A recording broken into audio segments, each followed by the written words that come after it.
saw on Drudge was they say that we need these chips to battle evil AIs in the future. Yep. Who the is really? So here we are.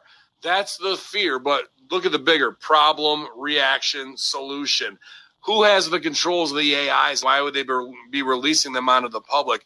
Why would we need these chips to already battle something we don't even really know about in the way that we're controlling them?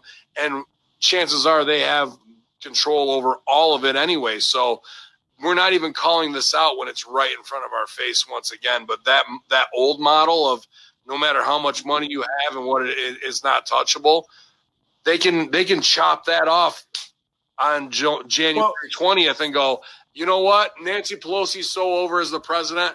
Well, this old money isn't worth shit. We got to get all money with COVID off the streets.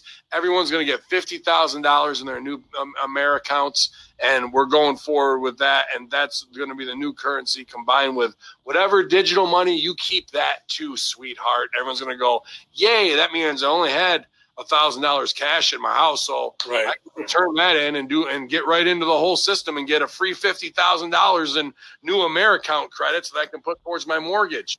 Like they're gonna sell it all, like it's all like my wife. I'm gonna use this card because I get bonus points, so later I can cash those points in to get a piece of Chinese furniture. You know what I mean? That you get to assemble on a Saturday and waste 2 hours on. Like that's the reality of what they're gonna do.